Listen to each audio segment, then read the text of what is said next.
दोस्तों, अंतर्राष्ट्रीय क्रोनोलॉजी की इस श्रृंखला में आपका स्वागत है।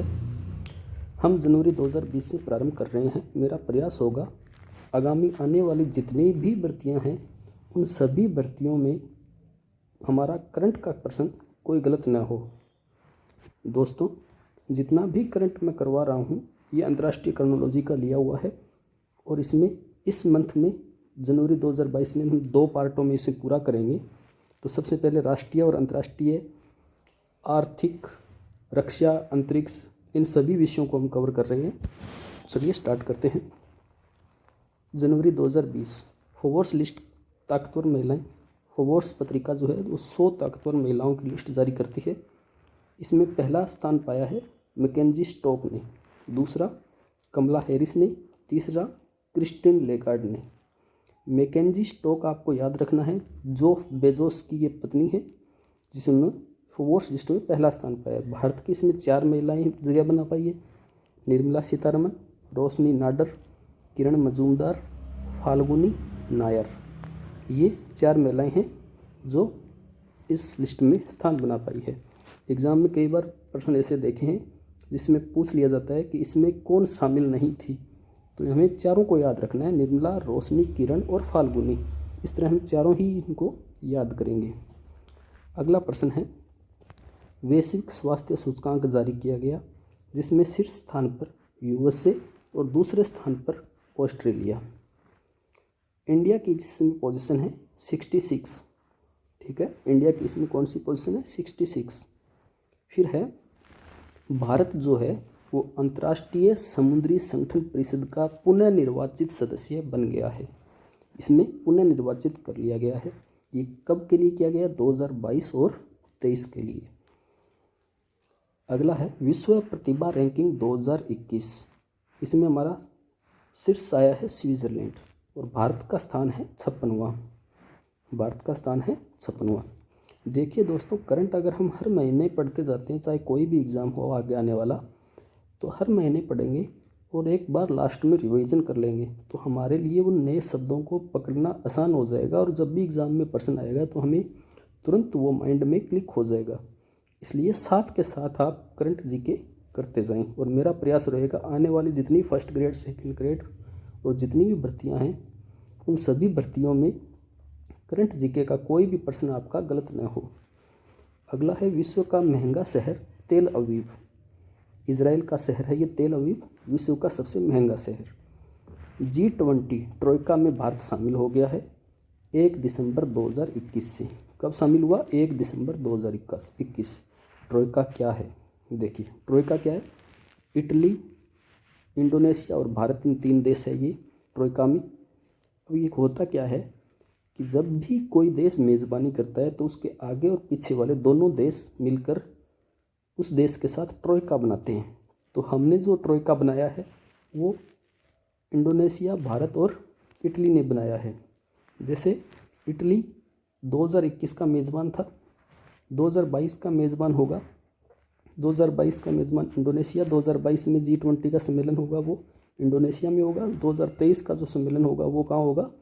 भारत में होगा। तो ये आपको ध्यान रखना है। G20 एक अंतर्राष्ट्रीय संगठन है जिसकी मेज़बानी भारत करेगा 2023 में और भारत अध्यक्ष कब से कब तक बनेगा?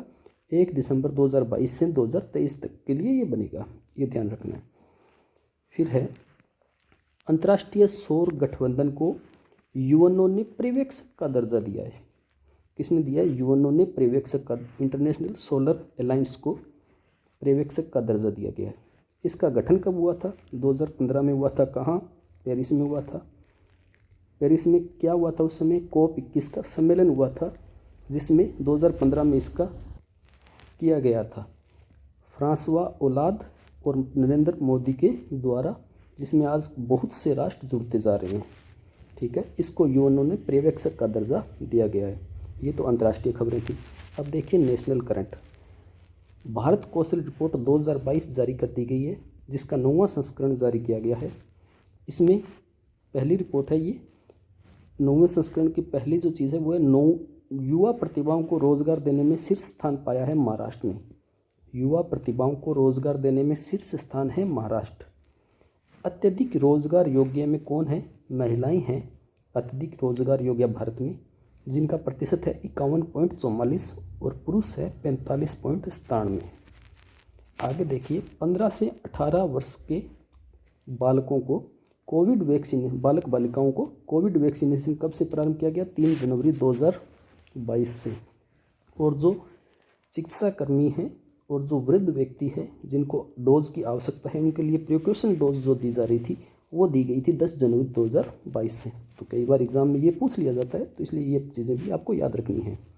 फिर है फॉर्च्यून इंडिया ने 100 ताकतवर महिलाओं की जो लिस्ट जारी की है, पावरफुल महिलाओं की, उनमें कौन है? देखिए, वो फोर्ब्स की पत्रिका की लिस्ट थी, ये फॉर्च्यून इंडिया की, जिसमें भारत की महिलाएं हैं केवल। निर्मला सीतारमन, दूसरे स्थान पर नीता अंबानी, तीसरे स्थान पर सौम्या स्वामीनाथन। ठीक है, अगला देखिए, बाल विवाह निषेध संशोधन विधेयक 2021 प्रस्तुत किया गया है लोकसभा में। कब किया गया? 21 दिसंबर 2021 को। इसमें क्या प्रावधान है? इसमें प्रावधान है लड़कियों की विवाह आयु 18 से 21 वर्ष कर देना। ठीक है, हालांकि लोकसभा ने इसे ड्राफ्ट कमेटी के पास भेज दिया है, वो इसकी जांच करेगा पूरा। अगला करंट है सुशासन सूचकांक 2021 गुड गवर्नेंस इंडेक्स प्रशासनिक सुधार व लोक शिकायत विभाग जारी करता है। प्रशासनिक सुधार व लोक शिकायत विभाग, इसमें शीर्ष स्थान किसने पाया है? ओवरऑल जो रैंकिंग में शीर्ष है वो है गुजरात, दूसरे नंबर है पर महाराष्ट्र और तीसरे पर है गोवा। ठीक है, अब देखिए, गुड गवर्नेंस रिपोर्ट जो है वो 10 आधारों पर 4 श्रेणियों में पुरस्कार दिए जाते हैं। 10 आधारों पे दिया जाता है। आधार कितने हैं? 10 हैं। कितनी श्रेणियों में पुरस्कार दिए गए? 4 श्रेणियों में। पहली श्रेणी है जिसमें गुजरात पहले नंबर पर है, दूसरी श्रेणी में मध्य प्रदेश, और नॉर्थ ईस्ट और पहाड़ी राज्यों की श्रेणी है उसमें हिमाचल प्रदेश श्रेष्ठ है, केंद्र शासित प्रदेशों में दिल्ली गुड गवर्नेंस में श्रेष्ठ है। ओवरऑल देखना है हमें, गुजरात श्रेष्ठ है। और ये 4 जो अन्य श्रेणियां हैं उनमें गुजरात, फिर मध्य प्रदेश बी श्रेणी में, सी श्रेणी में हिमाचल और डी श्रेणी में दिल्ली। अब देखिए, हमारे राजस्थान के लिए भी याद रखना, राजस्थान बी श्रेणी में आता है गुड गवर्नेंस रिपोर्ट में। फिर राजस्थान में 3 क्षेत्रों में जो 3 आधार थे, 10 आधार होते हैं, उनमें 3 आधारों में बी श्रेणी में श्रेष्ठ स्थान पाया है, जिनमें है न्यायिक व सार्वजनिक सुरक्षा, दूसरा है पर्यावरण, तीसरा है नागरिक केंद्रित शासन। इन 3 क्षेत्रों में राजस्थान ने सर्वोच्च स्थान प्राप्त किया है। आगे देखिए, पीएम द्वारा हिमाचल में जल विद्युत परियोजनाओं का शिलान्यास किया गया है। कौन कौन सी जल विद्युत परियोजनाएं? एक लुहरी फेज़ 1 का जो 210 मेगावाट की है, सतलज नदी पर है। धौलासिद्ध 66 मेगावाट की जो व्यास नदी पर है। फिर एक बांध परियोजना का शिलान्यास हुआ है, रेणुका जी बांध 40 मेगावाट का। इससे 6 राज्यों को लाभ होगा। रेणुका जी बांध से कितने राज्यों को लाभ होगा? 6 राज्यों को, हिमाचल प्रदेश, यूपी, उत्तराखंड, हरियाणा, राजस्थान, दिल्ली, इन 6 राज्यों को लाभ होगा। दुर्गा पूजा यूनेस्को की अमूर्त विरासत सूची में शामिल हो चुकी है। दुर्गा पूजा को यूनेस्को की अमूर्त विरासत सूची में शामिल कर लिया गया है। ये बंगाल में मनाया जाता है। 15 दिसंबर 2021 को शामिल किया है। इससे पहले भी अमूर्त विरासत सूची आई थी, जो 2016 में तो नवरोज़ को शामिल किया और योग को शामिल किया। त्यौहार है नवरोज़ और योग, अंतर्राष्ट्रीय योग दिवस मनाते हैं। 2017 में कुंभ मेले को शामिल किया, 2008 में रामलीला को शामिल किया। आगे है गंगा एक्सप्रेस वे, 18 दिसंबर 2021 को प्रधानमंत्री ने इसका उद्घाटन किया है, नींव रखी है। 6 लेन की ये परियोजना है, 594 किलोमीटर इसकी लंबाई है। ये बनने के बाद यूपी का सबसे लंबा एक्सप्रेस वे होगा जो 12 जिलों से गुजरेगा। ठीक है, 594 किलोमीटर लंबा यूपी का सबसे लंबा एक्सप्रेस वे ये बन जाएगा, जिसका नाम होगा गंगा एक्सप्रेस वे। इसका नींव रखी है 18 दिसंबर 2021 को। आगे देखिए, 21वां भारत रूस वार्षिक शिखर सम्मेलन 6 दिसंबर 2021 को आयोजित किया गया। 21वां सम्मेलन था ये भारत रूस वार्षिक शिखर सम्मेलन। इसमें पुतिन और मोदी ने भाग लिया। इसमें क्या वार्ताएं हुई? एक तो हुई इसमें वार्ता international north south transport corridor के बारे में। ठीक है, और दूसरी इसमें वार्ता की गई जो प्रस्तावित है, अभी ये तो काम कर रहा है, और अभी एक और मार्ग स्थापित किया जाएगा। Chennai Vladivostok eastern maritime corridor, ये मेरीटाइम कॉरिडोर है पानी वाले जहाज़ों का, ठीक है। ये मार्ग मेरी, हालांकि north south transport corridor Chabahar port से होकर आपका पूरे यूरोप में प्रवेश करता है, रूस मध्य एशिया से होते हुए। तो ये तो चल रहा है, ये सड़क मार्ग का भी है, लेकिन ये जो है वो मेरीटाइम कॉरिडोर होगा। फिर इस वार्षिक शिखर सम्मेलन में 2+2 वार्ताएं भी आयोजित की गई। ध्यान होना चाहिए 2+2 वार्ता जो होती है वो रक्षा और विदेश दोनों मंत्री इसके शामिल होते हैं, दोनों देशों के, और वो आपस में वार्ता करते हैं। तो 2+2 वार्ता हमारी अमेरिका के साथ भी होती है, जापान के साथ भी होती है और रूस के साथ भी होती है। तो इस 2+2 वार्ता का भी आयोजन 21वीं वार्षिक बैठक में किया गया। इसके अलावा एक खरीद समझौते पर भी हस्ताक्षर किए गए, जो सेना के लिए बड़ा क्रांतिकारी कदम होगा। तो इसमें है कि भारत में जो सेना इस्तेमाल करती है वो है इंसोस राइफल। इस राइफल को अब बदला जा रहा है, उसकी जगह नई राइफल खरीदी जा रही है जिसका नाम है AK-203, रूस से खरीदी जा रही है। ये याद रखना, AK-203। कितने राइफलों का सौदा हुआ है? लगभग 6 लाख राइफलों का ये सौदा हुआ है, ये आपको याद रखना है। आगे इन्होंने एक और निर्णय लिया कि 2025 तक जो व्यापार का लक्ष्य है वो होगा $30 बिलियन। आपको ये मैंने लिख लिया याद रखने के लिए कि कुडनकुलम तमिलनाडु में जो परमाणु ऊर्जा संयंत्र है उसका निर्माण भी किसके सहयोग से किया जा रहा है? रूस के सहयोग से किया जा रहा है। फिर आत्मनिर्भर भारत रोजगार योजना, इसमें सर्वाधिक लाभार्थी कौन है? महाराष्ट्र है। महाराष्ट्र के सर्वाधिक लाभार्थी आते हैं, तमिलनाडु के आते हैं और गुजरात के आते हैं। तो ये 3 लाभार्थी है जो सर्वोच्च स्थान पर है, महाराष्ट्र पहले नंबर पर इस रोजगार योजना।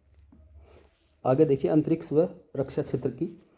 सबसे पहले इसरो और ओप्पो ने एक समझौता किया है, वो नाविक को लेकर किया है। नाविक एक संचार सेवा है, संचार का अर्थ नेविगेशन सेवा है। नेविगेशन प्रदान करता है ये किसको? मैरीटाइम सी को, जो समुद्री जहाज़ है उनको, और इसरो अन्य क्षेत्रों में भी इसका उपयोग में लेता है। ये नाविक जो है वो भारत उपमहाद्वीप की 1500 किलोमीटर के दायरे में काम करता है, ये आपको ध्यान रखना है। कितने किलोमीटर? 1500 किलोमीटर के दायरे में ये काम करता है। ओप्पो के साथ समझौता क्यों किया? इस नाविक जो नेविगेशन प्रणाली है इसमें और ज़्यादा रिसर्च और डेवलपमेंट के लिए इन्होंने ओप्पो के साथ समझौता किया है। आगे है न्यू स्पेस इंडिया लिमिटेड। ध्यान रखना, ये new space India limited ISRO की वाणिज्यिक इकाई है जो विदेशों में समझौते करती है सैटेलाइट लॉन्च करवाने के लिए। हाल ही में इसका गठन किया गया था, न्यू स्पेस इंडिया लिमिटेड। कब गठन किया गया था? 6 दिसंबर 2019 को। इसने एक समझौता किया है 4 देशों के साथ सैटेलाइट लॉन्च करने का, जो PSLV से लॉन्च होंगे। PSLV हमारा रॉकेट है, सबसे सफल रॉकेट है इंडिया का। ये जो 4 देशों के सैटेलाइट लॉन्च होंगे वो 2021 से 23 के मध्य लॉन्च किए जाएंगे। आगे देखिए the Parker solar probe. The Parker solar probe एक उपग्रह है जो नासा द्वारा भेजा गया था। किसका अध्ययन करने के लिए? सूर्य का अध्ययन करने के लिए। इसके बारे में न्यूज़ ये आई है कि इसने सूर्य के वायुमंडल में प्रवेश कर लिया है। इसे कब लॉन्च किया गया? 2018 में लॉन्च किया गया। ये सूर्य का अध्ययन करेगा और ये 2025 में सूर्य के सर्वाधिक निकट पहुंच जाएगा। एकमात्र पहला उपग्रह है ये जो इतने सूर्य का नज़दीकी से अध्ययन करने वाला, ये एकमात्र पहला उपग्रह है। नाम याद रखना आप, the Parker solar probe NASA का है, ठीक है, द पार्कर सोलर प्रोब। आगे देखिए एक है जेम्स वेब स्पेस टेलीस्कोप, ठीक है। ये क्या है? जेम्स वेब स्पेस टेलीस्कोप क्या है? ये लॉन्च होने के बाद लॉन्च हो गई। ये विश्व की सबसे बड़ी शक्तिशाली दूरबीन है। कार्य करने के बाद ये सबसे बड़ी शक्तिशाली दूरबीन होगी। ये किसका स्थान लेगी? एक हब्बल दूरबीन थी जो नासा ने पहले छोड़ी थी अंतरिक्ष में, उसका स्थान लेगी। ये हब्बल से तो 10 गुना ज़्यादा बड़ी है, अर्थात बड़ी होने का मतलब ज़्यादा मारक क्षमता, ज़्यादा दूरी तक देखने की इसकी क्षमता होगी, जिससे अंतरिक्ष का और ज़्यादा गहराई से अध्ययन वैज्ञानिक कर सकेंगे। ये कब तक सेवा देगी? 10 साल सेवा देगी। इसकी लागत कितनी आई है? $10 बिलियन इसकी लागत आई है जेम्स वेब स्पेस टेलीस्कोप, ठीक है। 25 दिसंबर 2021 को लॉन्च किया गया इसको। अब देखिए रक्षा क्षेत्र से जुड़ी हुई खबरें। पहली खबर है सेंट। ये क्या है SANT? Stand off anti tank missile है ये, ठीक है। स्टैंड ऑफ मतलब खड़े खड़े, इसको एंटी टैंक मिसाइल है, दाग सकते हैं। मिसाइल अत्याधुनिक MMW तकनीक से लैस है ये। मारक क्षमता इसकी है 10 किलोमीटर। इसका हाल ही में जैसलमेर में टेस्ट किया गया था। तो इसका नाम पूरा याद रखना, और याद रखना ये सेंट क्या है, एंटी टैंक मिसाइल है ये। फिर Pinaka. Pinaka multi barrel rocket launcher है ये, मल्टीपल लॉन्च रॉकेट सिस्टम है। इसके एक उन्नत संस्करण का परीक्षण किया गया। हालांकि ये पिनाक पहले से ही भारत की सेना में शामिल है, लेकिन हाल ही में इसका एक उन्नत परीक्षण जैसलमेर पोखरण में किया गया है। ये पिनाक में वहाँ पर 24 रॉकेट एक साथ दागे गए थे। इसकी क्षमता याद रखना, ये 44 सेकंड में 12 रॉकेट फायर करती है, ठीक है। और वर्तमान में जो सेवारत पिनाक है उसकी रेंज जो है वो 30 से 35 किलोमीटर है। पिनाक नाम का अर्थ कहाँ से लिया? DRDO ने पिनाक नाम जो लिया है वो शिव धनुष के नामकरण पर इसका नामकरण किया गया है। शिव धनुष पर इसका नामकरण किया गया है। अगला देखिए, VLS RSAM अर्थात vertical launch short range surface to air missile. Vertical launch short range surface to air missile, Chandipur Orissa में इसका परीक्षण किया गया है। ये किसके लिए बनाई जा रही है? नौसेना के लिए बनाई जा रही है। सरफेस ज़मीन से हवा में मार करने के लिए, ठीक है। नौसेना के जो जहाज़ होते हैं वो सरफेस से हवा में लॉन्च करने के लिए, हवा के जो टारगेट आते हैं, सामने से अलग कोई मिसाइल आ रही है, कोई अन्य टारगेट है, उसको ध्वस्त करने के लिए ये मिसाइल DRDO विकसित कर रहा है, ठीक है। चांदीपुर उड़ीसा में इसका परीक्षण किया गया है। हालांकि ये पुष्टि परीक्षण था, याद रखना ये पुष्टि परीक्षण था। 7 दिसंबर 2021 को किया गया। पहले इसका परीक्षण फरवरी 2021 में शामिल। डेटा को और ज़्यादा सही से पुष्टि करवाने के लिए बार बार परीक्षण किए जाते हैं, जिससे बाद में इसमें कोई खराबी नहीं आए, इसकी कमज़ोरियों का पता लगाया जा सके। ये कामयाब परीक्षण था 7 दिसंबर 2021 को जो किया गया था। फिर है परले।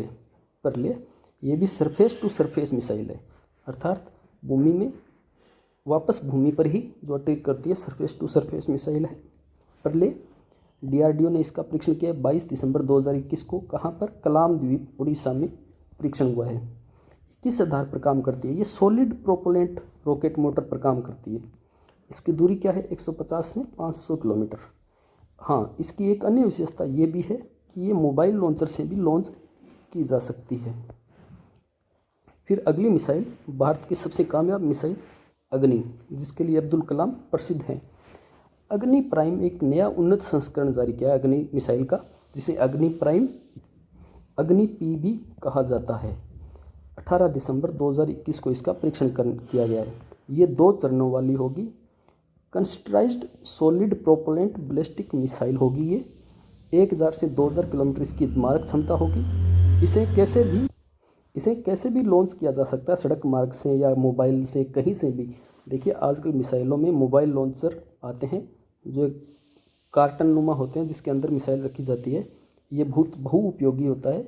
ये मिसाइल इसके अंदर फिट हो जाती है और फिर वो फायर होती है, और इसको लाने ले जाने में कहीं भी सुविधा होती है। तो ये सड़क और मोबाइल कहीं से भी लॉन्च हो सकती है। कौन सी मिसाइल? अग्नि P या प्राइम, अमेजन प्राइम, अग्नि प्राइम, आजकल सबके प्राइम आता है। फिर है dual radiant navigation and guided system इसमें लगा हुआ है, अर्थात इसमें नेविगेशन सिस्टम, गाइडेंस सिस्टम सब कुछ इसमें लगा हुआ है। इस मिसाइल की ये विशेषता है। फिर देखिए अगली, हेल का भेल के साथ 2400 करोड़ का एक समझौता हुआ है हिंदुस्तान एयरोनॉटिक लिमिटेड का। किसके साथ? भारत इलेक्ट्रॉनिक लिमिटेड का। कितने करोड़ का समझौता? 2400 करोड़ का। किसके लिए हुआ है? LCA तेजस के लिए हुआ है। देखो इस LCA तेजस भारत का जो स्वदेशी विमान है, लड़ाकू पायलट है। इस LCA तेजस का जो कंपोनेंट होते हैं, इसके जो निर्माण में जो तकनीकी है, उपकरण है, इनके निर्माण के लिए भेल के साथ समझौता हुआ है दिसंबर 2021 में। भेल जो है इसके 2 है, पंचकुला में और बेंगलुरु में कारखाने, वहाँ पर इसका निर्माण कार्य होगा। अगली खबर है मारमुगाओ युद्धपोत, ठीक है। मारमुगाओ क्या नाम है? युद्धपोत का नाम है, विध्वंसक युद्धपोत है। भारत ने अभी निर्माण किया है इसका जलावतरण किया गया है 19 दिसंबर 2021 को टेस्टिंग के लिए। कब किया गया? 19 दिसंबर 2021 को। क्यों किया गया उसी दिन? क्योंकि उस दिन गोवा मुक्ति दिवस मनाया जा रहा था। उस मौके पर मारमुगाओ का परीक्षण के लिए उतारा गया है इसको, ट्रायल के लिए। अब देखो, मारमुगाओ हमारे लिए बहुत ज़्यादा इम्पोर्टेंट है, आने वाले एग्जामों में पूछा जा सकता है ये। क्यों? क्योंकि इसका एक निर्माण प्रोजेक्ट 15B के तहत किया गया है। कहाँ किया गया है? मंझगांव डॉकयार्ड लिमिटेड में किया गया है, ठीक है, जिसे मंझगांव डॉकयार्ड शिपयार्ड लिमिटेड भी कहते हैं। वहाँ पर इसके प्रोजेक्ट बी में 15B में 2 विमानों का अभी तक निर्माण हुआ है। पहला जो अभी सेवा में है INS विशाखापट्टनम, सबसे बड़ा भारत का विध्वंसक युद्धपोत है ये। और दूसरा जो अभी जलावतरण हुआ है मोरमुगाओ, ठीक है। तो ये मोरमुगाओ हमें याद रखना है, जिसका जलावतरण 19 दिसंबर 2021 को किया गया है। अगली है S-400, पहली स्क्वाड्रन इसकी पंजाब में स्थापित की गई है। वायु रक्षा प्रणाली है, हमने रूस से खरीदी है ये। इंडिया रशिया 35,000 करोड़ का ये समझौता था। एक साथ 80 टारगेट को ये ट्रैक कर सकती है और 72 मिसाइल दाग सकती है, ठीक है। S-400 जो है वो भारत की सुरक्षा में बड़ा अच्छा काम करेगी। सबसे अच्छी वायु रक्षा प्रणाली मानी जाती है S-400 S-500। फिर है ब्रह्मोस विनिर्माण केंद्र, भारत की स्वदेशी ब्रह्मोस मिसाइल, इसका विनिर्माण लखनऊ यूपी में इसके कारखाने की स्थापना की गई। रक्षा मंत्री द्वारा नींव रखी गई है 26 दिसंबर 2021। आपको पता ही होगा ब्रह्मोस जो है उसके कंपोनेंट, उसकी निर्माण के लिए एक इकाई की स्थापना की गई है। और भारत का ये आने वाले भविष्य में प्लान भी है कि ब्रह्मोस मिसाइल का हम विदेशों में भी निर्यात करें। और हाल ही में भारत ने वायुसेना संस्करण का भी सफल परीक्षण दिसंबर में इसका किया है। आगे देखिए, एक लार्ज प्रोजेक्ट नाम से एक प्रोजेक्ट चलाया जा रहा है, जिसके अंतर्गत 4 सर्वेक्षण पोत बनाए जा रहे हैं। जिसके पहले पोत, जिसका नाम है संध्याक, इसका कोलकाता में लॉन्च किया गया है, ठीक है। अब देखिए कुछ थोड़ी सी आर्थिक सूचकांक की खबरें, आर्थिक खबरें। राज्य स्वास्थ्य सूचकांक 4था वर्जन आया है इसका, ठीक है। इसमें शीर्ष स्थान पर है यूपी, छोटे राज्यों में शीर्ष पर है मेघालय, केंद्र शासित में दिल्ली, और राजस्थान की इसमें 17वीं रैंक है। फिर है P2M, person to merchant. P2M का अर्थ होता है पर्सन टू मर्चेंट, व्यक्ति से व्यापारी तक। इस व्यक्ति से व्यापारी तक व्यापार को प्रोत्साहन देने के लिए, जैसे कोई भी रुपए कार्ड से या अपने पेटीएम या जो भी जितने भी UPI है उन UPI से अगर भुगतान करता है तो 2,000 रुपये तक का बोनस सरकार देगी। इसके लिए सरकार खंडवार अलग अलग 1300 करोड़ रुपए खर्च करेगी। ये 1 अप्रैल 2021 से ही प्रभावी कर दिया गया है। तो ये योजना जो है वो 15 दिसंबर 2021 को लॉन्च की गई, बैक डेट से ही इसको प्रारंभ किया गया है। फिर एक PMKSY, प्रधानमंत्री कृषि सिंचाई योजना, इसमें भी 93,000 करोड़ रुपए स्वीकृत किए। ये कब से कब तक? 21 से 26 तक। मंजूरी कब दी गई? 15 दिसंबर 2021 को। इसके जो घटक है वो ध्यान रखना, 2 घटक है इसके, त्वरित सिंचाई लाभ कार्यक्रम और हर खेत को पानी। इनके अलग अलग लक्ष्य है। त्वरित सिंचाई लाभ कार्यक्रम के 13.88 लाख हेक्टेयर सिंचाई सुविधाएं बढ़ाना है और हर खेत को पानी 1 लाख हेक्टेयर में सिंचाई लक्ष्य रखा गया है। फिर एक समझौता है हरित ऊर्जा के लिए अडानी ग्रीन एनर्जी लिमिटेड का solar energy corporation of India, सरकारी कंपनी जो है solar energy corporation of India के साथ समझौता हुआ है। हरित ऊर्जा का ये आज तक का सबसे बड़ा समझौता है। एयर इंडिया का अधिग्रहण को मंजूरी दी गई है 20 दिसंबर, कैबिनेट की मंजूरी दी गई है 20 दिसंबर 2021 को। 18,000 करोड़ रुपए का ये अधिग्रहण हुआ था। देखिए, एयर इंडिया की स्थापना 1932 में JRD टाटा ने टाटा एयरलाइंस के नाम से की थी। 1954 में इसका राष्ट्रीयकरण कर दिया गया था। फिर अगली आर्थिकी देखिए, ADB, एशियन डेवलपमेंट बैंक 2021-22 में भारत के लिए जो विकास दर इसने पहले 10% मानी थी, अब इसने घटाकर 9.7 कर दी थी। ये थी हमारे अंतर्राष्ट्रीय क्रॉनोलॉजी जनवरी 2021 की तमाम न्यूज़। आगे भी आप मेरे साथ जुड़ने के लिए टेलीग्राम, डिस्क्रिप्शन में टेलीग्राम का एक लिंक मिल जाएगा, वहाँ टेलीग्राम चैनल को ज्वाइन कर सकते हैं। आने वाली सभी एग्ज़ामों के लिए मैं जितने भी करंट होंगे उसमें डाल दिया करूँगा, जिसे आप पढ़ भी सकते हैं, देख भी सकते हैं। क्रोनोलॉजी से आगे जितने भी प्रश्न बनेंगे वो भी मैं डालूँगा। तो मेरे साथ जुड़ने के लिए बने रहिए। धन्यवाद।